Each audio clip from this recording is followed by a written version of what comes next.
Expressões e ditados populares podem provocar muita curiosidade e carregar uma sabedoria que merece atenção. Mas quais seriam as origens dessas falas? O que muda de região para região? As expressões brasileiras têm paralelo com o que é dito em outros lugares do mundo?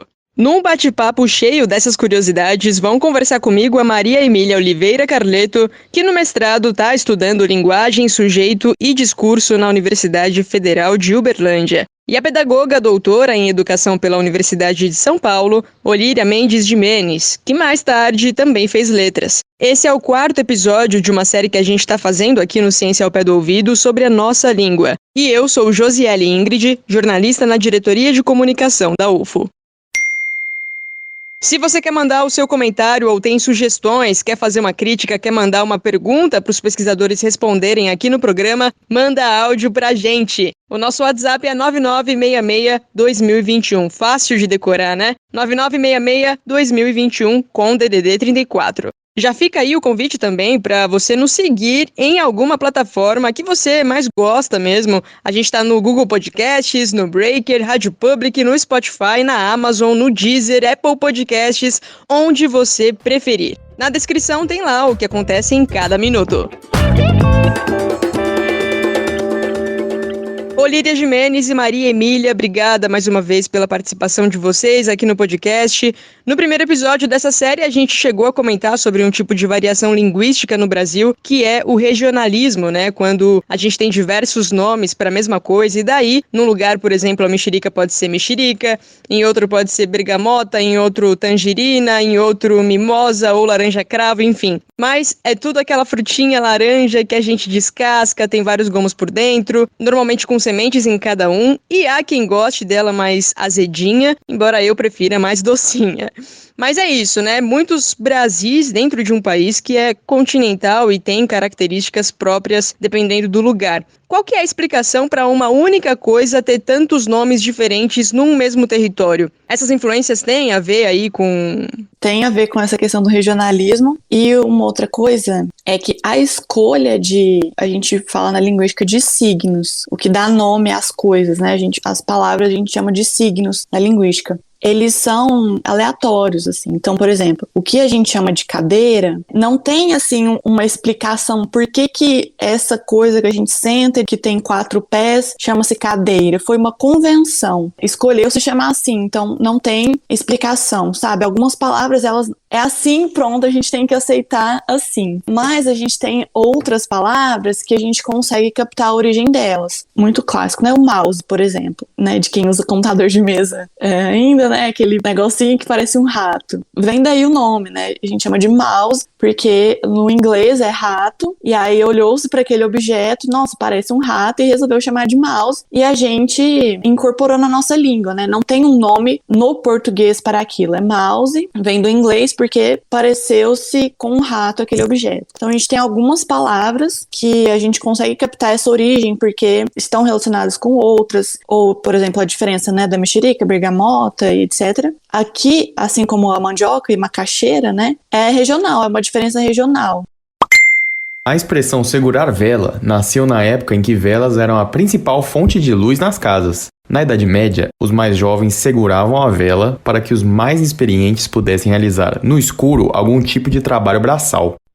Na França, a expressão tenir la chandelle refere-se a criados que eram obrigados a segurar algum objeto emissor de luz enquanto seus patrões mantinham relações sexuais.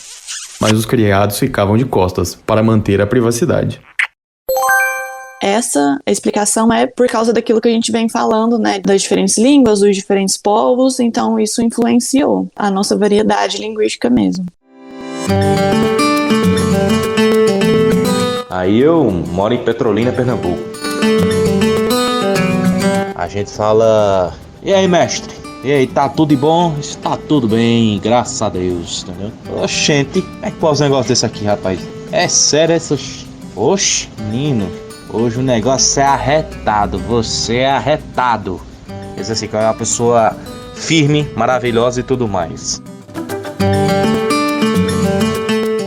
Concordo com a Maria Emília, porque tem a influência de quem estava naquele lugar e que foi repassando, né, essa cultura daquele nome. Chutar o balde é uma expressão que não tem registro confirmado, mas alguns estudiosos afirmam que o termo tem origem vinculada à execução pela forca. O instrumento é utilizado desde os tempos medievais, e a execução da pena capital era feita muitas vezes de maneira precária. Ao invés do condenado subir em um bloco ou ser colocado em uma escada ou alçapão, acabava em cima de um balde, que era chutado pelo executor. Sinistro, né? Há também a lenda de que a expressão surgiu de vacas leiteiras que, ao se estressar durante a ordenha, chutavam os baldes de leite. Eu acredito que, por exemplo, mexerica aqui, ela não nasceu com os indígenas. Pode até ter sido, né? Alguma influência, mas alguém que trouxe essa fruta de outro lugar, ou se ela já estava aqui, já tinha um nome. E ela só foi modificando, se modificou ao longo do tempo, porque eu não sei a origem da mexerica. Igual aqui tem aquela folhagem, né? Aquela verdura que a gente come. Aqui é chicória, em outro lugar é escarola. Por que escarola, né? São coisas interessantes que os próprios alunos perguntam, eles ficam muito intrigados e os professores podem montar uma aula bem legal só com essas variações linguísticas de comida. E isso aproveitar o quê? Para fazer a intertextualidade com outras matérias, outras disciplinas. A geografia entra, porque que é a história daquele povo, percebe? Só que isso tudo, ele é complexo, trabalhar com todas essas vertentes, né? Com mais, não é só você e seu aluno, aí já entra você e o outro professor de outro conteúdo, que tenham a mesma vontade de engrandecer e enriquecer as suas aulas. Oi, ciência ao pé do ouvido, meu nome é Laura Justino. Assim, eu soube que o podcast vai falar sobre essas regionalidades linguísticas, né? E eu gostaria de compartilhar com vocês umas expressões que fazem parte da minha rotina em família. Porque assim, por aqui a gente fala muito expressão e acaba que vira piada às vezes. Eu trouxe uma que é, assim, eu acho que é atrapalhada ou cômica, o conto do vigário. Acho que muita gente já ouviu, né? Nossa, vai cair no conto do vigário. Significa que você vai ser enganado ou trapaceado. E o que eu descobri esses dias é que essa expressão surgiu lá na terra que meu pai nasceu, que é na Zona da Mata de Minas Gerais. Mais precisamente, essa história aconteceu em Ouro Preto, onde dois vigários de duas paróquias, a paróquia de Pilar e a paróquia de Conceição, esses dois vigários disputavam a imagem da Nossa Senhora. Aí olha a ideia deles. Colocaram um burro para andar na rua e a direção da igreja que o burro tomasse iria ganhar a imagem da Nossa Senhora. O burrinho lá andou em direção à igreja de Pilar. Só que depois o povo descobriu que, na verdade, esse burro que caminhou era do vigário dessa paróquia de Pilar. Esse vigário foi um baita de um vigarista. Cabra safado. Então, hoje em dia a gente acaba falando, né? Confia nele não, você vai cair em conto do vigário. É impressão minha ou as pessoas mais velhas falam mais ditados? Porque meus avós falavam todo dia. Será que um dia a gente vai chegar a parar de falar essas expressões? Eu acho que não, porque novas vão surgindo e nós acabamos passando essas expressões, esses ditados, a maneira que a gente fala para as novas gerações. Mas é isso mesmo, eu concordo que seja com a característica e a originalidade de quem esteve aqui primeiro e que trouxe esses objetos, essa planta, essa fruta, aí que começou a chamar nome. E os outros também teve, no caso da mandioca, essa mandioca tem inúmeras variedades de mandioca, né? Mandioca brava, mandioca não sei o que, mandioca amarela, mandioca vermelha, mandioca branca. As espécies se diversificam dentro da própria raiz mandioca, mas ela foi o quê? Viajando pelo Brasil inteiro com variedades, depende de quem a apreende e modifica ou chega mais próximo à sua origem. Oi, eu sou o Jeff, eu sou de Curitiba, no Paraná, e aqui a gente usa bastante a expressão tesão, que significa legal, incrível, massa, para dizer que alguma coisa é muito divertida, é muito bonita. Então a gente larga um tesão. A gente não pode fazer uma série sobre a nossa língua e não comentar expressões e ditados populares, né?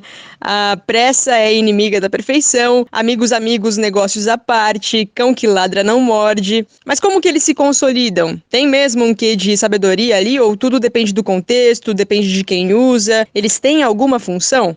Olha, acredito que alguns desses ditados, eles têm uma história, né? Alguém que criou e outras pessoas que usaram, consolidaram. Eu vejo assim. A expressão 171, que serve para designar qualquer trambiqueiro, caloteiro ou desonesto, faz referência direta ao artigo 171 do Código Penal Brasileiro. O texto do artigo descreve, abre aspas, obter para si ou para o trem vantagem ilícita em prejuízo alheio, induzindo ou mantendo alguém em erro mediante artifício, ardil ou qualquer outro meio fraudulento. Fecha aspas.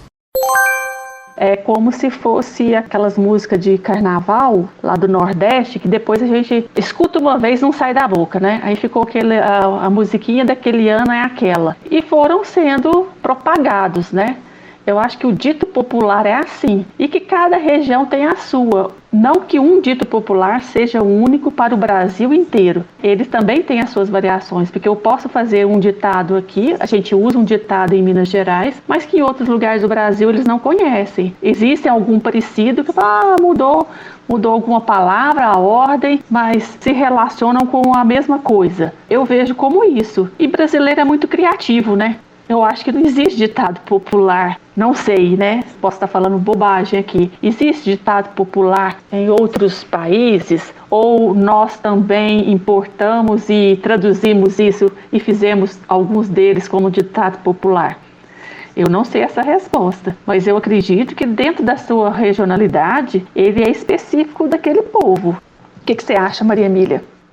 Eu tava tentando lembrar uma coisa que aí... Sabe a expressão quinto dos infernos, né, que a gente fala? Hoje é pra falar num lugar muito longe, né? Só que a origem disso era lá uma cobrança de impostos na época que a gente era colônia ainda. Se a gente for pesquisar cada ditado, provavelmente a gente vai achar uma explicação de, na época tal, vivia-se desse jeito, e aí as pessoas falavam assim. Então, com certeza tem essa origem histórica, de que quando nasceu esse ditado, ele fazia um sentido ali para aquele povo. E provavelmente vinha de sabedoria sim, sabedoria popular. Mas ao longo do tempo ele modifica. Então, por exemplo, o quinto era um imposto cobrado. As pessoas não gostavam de serem cobradas. E isso lá era uma quinta parte, assim. Não lembro direito a história, mas eu sei que era uma coisa meio que abusiva, assim, essa cobrança. Então aí xingavam, quinto dos infernos, porque não gostavam que eles fossem cobrados essa parte. Mas hoje a gente tem um outro significado completamente diferente, e o porquê disso é só a gente fazendo uma pesquisa aprofundada mesmo, assim, histórica.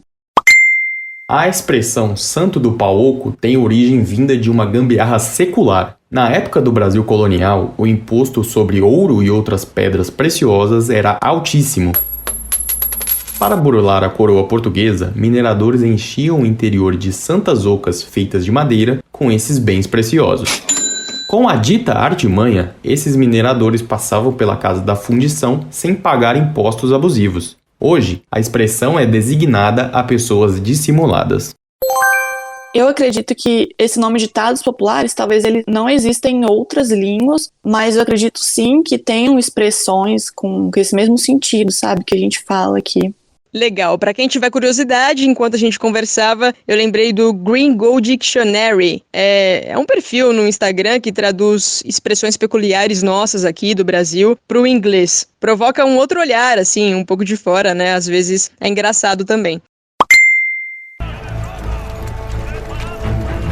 Erro crasso é uma expressão que popularmente é atribuída ao romano Marco Licínio Crasso, que viveu entre os anos 114 e 53 a.C. O general, que estava obcecado em conquistar o Império Parto da Mesopotâmia, cometeu diversos erros na Batalha de Carras, no ano 53 a.C. Com uma série de ostensivas falhas, incluindo atacar a cavalaria inimiga em campo aberto apenas com uma infantaria romana,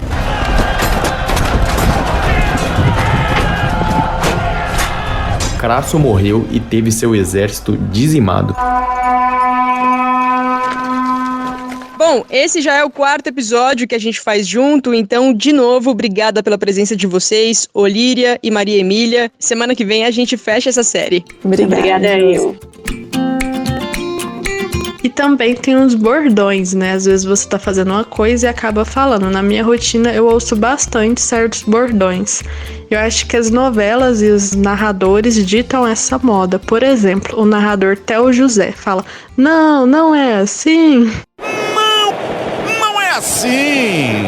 E as novelas, nossa, essas marcam de vez. Eu poderia falar sobre várias que marcam, como Cada Mergulho é um Flash, da famosa novela O Clone.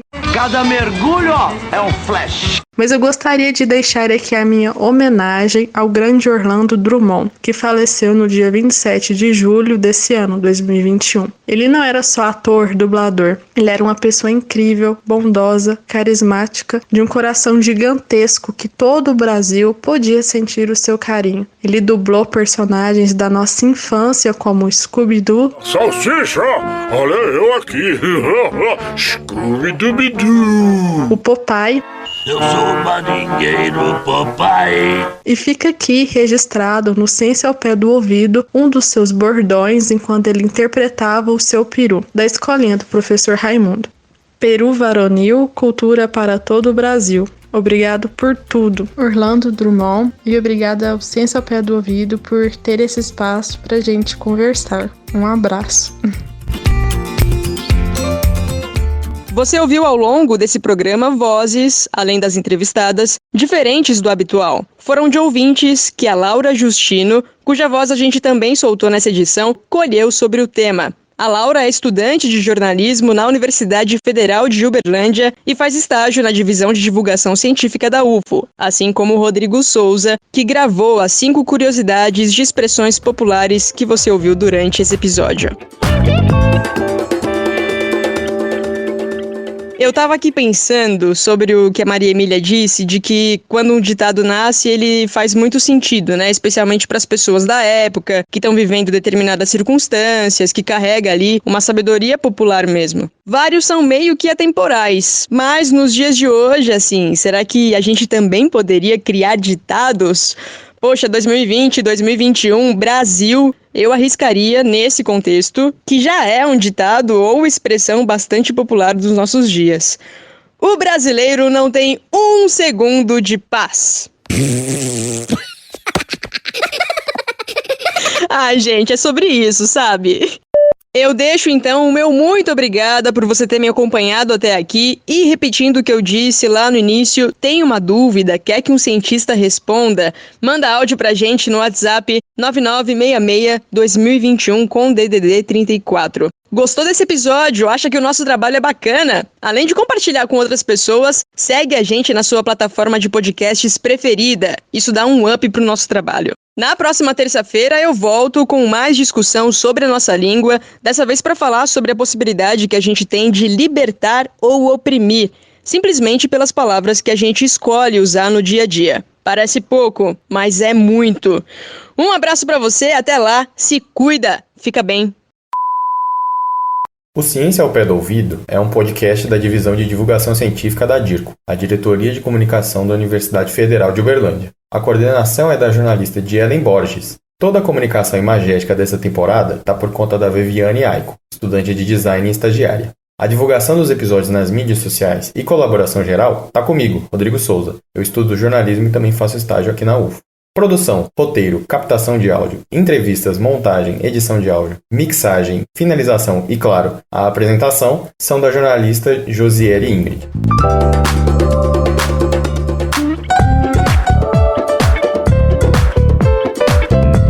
Ciência